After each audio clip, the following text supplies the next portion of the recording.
Good morning, guys. You know what time it is. It's time for tactics. So I played a game this morning against a 1733 from Bulgaria. There was a point in the game where there was a tactical exchange, and let's see if you can figure it out. But I'm playing black, he's playing white, and he just made the move knight to d2. So what would you play here if you were black? There's about a 4 to 5 move sequence here, which we can basically force into winning a piece. You can pause the video for a couple seconds to see if you can figure it out.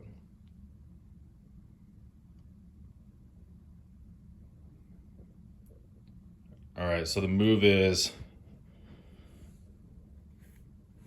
c4.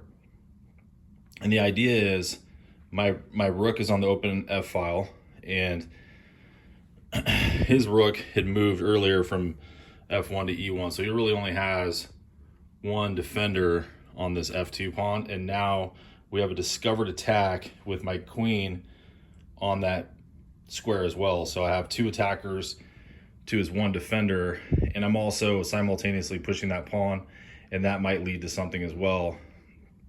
So he sees it and he blocks it. He blocks the rook scope with bishop to f3. So my follow-up to that is now he's blocked my rook, so I'm going to move my bishop to attack it. But there's also another idea behind this, because it's a pretty basic one-move attack, and in chess you don't want to make one-move attacks. You want to have tempo and you want to attack with pace. So there's a follow-up to this. Even if he defends his f2 pawn, that's fine. My idea at this point is, let's say he goes rook f1, then I can go bishop to d4, attacking his rook on a1. And if he defends that, to say rook to b1, then look at the positioning of his knight. His knight would literally have nowhere to go. The bishop is blocking the f3 square. The rook in that situation would be on the f1 square. That second rook that I'd be attacking if he defends the first f2 pawn would be blocking the knight's escape on the b1 square. And then he has a pawn on b3, so his knight would literally be trapped. And so that's my real idea here, disguised basically as one move attacks. And that's basically what you do at higher levels, you attack with pace. So let's just see what happens. After I go bishop to c5, he goes rook to f1 as we planned. I go bishop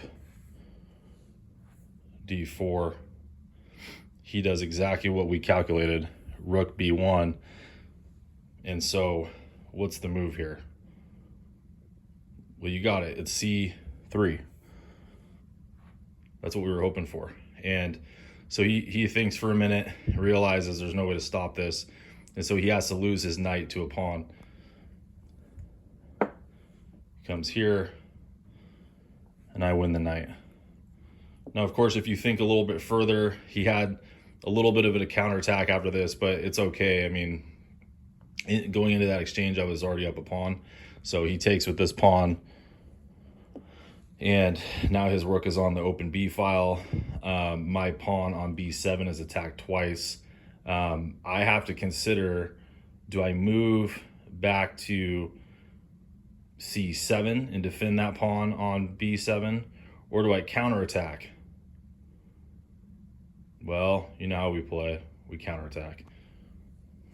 We go queen a5, give up the pawn on b7. He takes, bishop takes b7.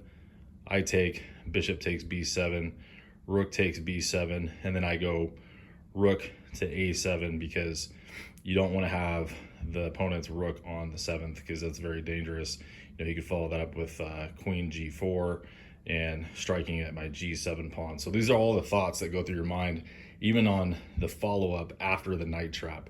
So hope you guys learned something, and look for sequences where you can attack with pace and do something like this where you trap a piece. Have a good day.